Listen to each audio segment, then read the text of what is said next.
Good morning, students. Today we'll continue our chapter Laws of Motion.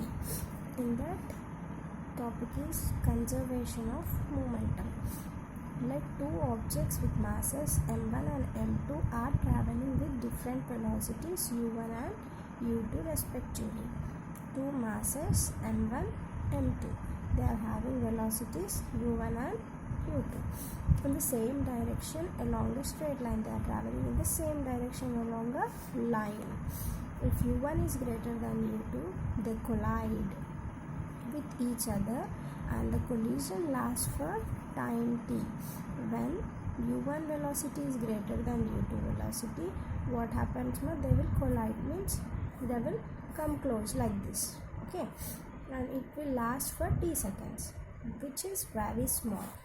During the collision, the first marble exerts a force on the second marble. So this is m1 mass, this is m2 mass. It is having u1, u2. When u1 is greater than u2, they are colliding each other. When they are colliding, this m1 is exerting more force, okay, and the second marble exerts a force on the first marble. Second marble is exerting force on first marble. First one marble is exerting force on second marble. Let v1 and v2 be the velocities of the marbles respectively after collision. After this collision takes place, v1 and v2 are the velocities. Okay. What are the momentum of marbles before and after collision? Let's know from the table. Momentum before collision m1 u1, m2 u2. Momentum after collision m1 v1, m2 v2. Change in momentum. What is the change, ma? m1 v1 minus m1 u1, m2 v2 minus m2 u2. Okay. Rate of change of momentum is delta p by delta t. Delta p means what? m1 v1 minus m1 u1 by t seconds.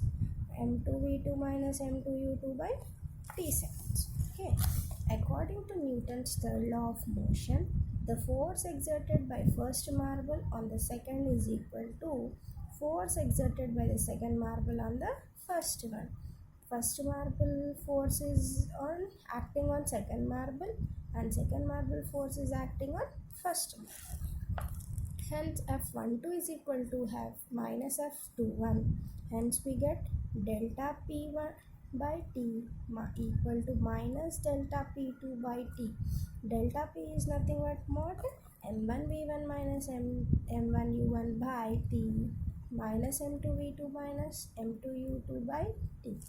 After solving this, we get M1 U1 plus M2 U2 equal to M1 V1 plus M2 V2.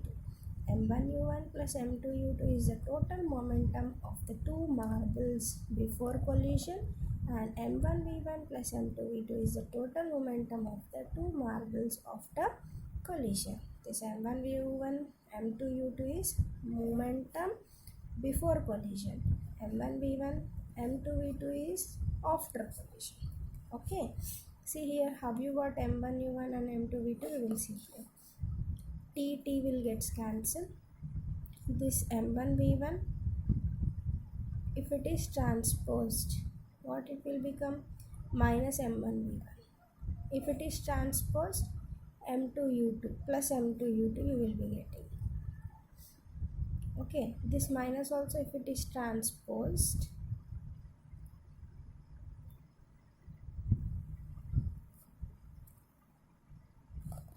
okay, I'll solve that one. From the above equation, we observe that total momentum is unchanged before and after collision. We can say that momentum is conserved.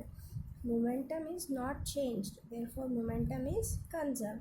Law of conservation of momentum states that in the absence of net external force on the system, the momentum of the system remains unchanged.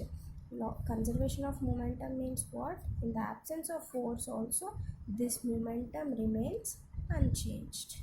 Okay, I think you understood. We'll solve that equation. Okay, what is that? M1 V1 minus M1 U1 by T is equal to minus of m2 v2 minus m2 u2 by t, right? T will get cancelled. m1 v1 minus m1 u1 equal to minus m2 v2, minus of minus plus m2 u2. Okay, you bring this u's here, this is here. m1 v1, this minus if you transpose it will become m2 v2 plus, this is transposed here, minus will become plus. Okay, understood? m1 u1 plus m2 u2 is equal to m1 v1 plus m2 v2, both are equal. Okay students, I think you understood this one. Okay, thank you. Next class we will see.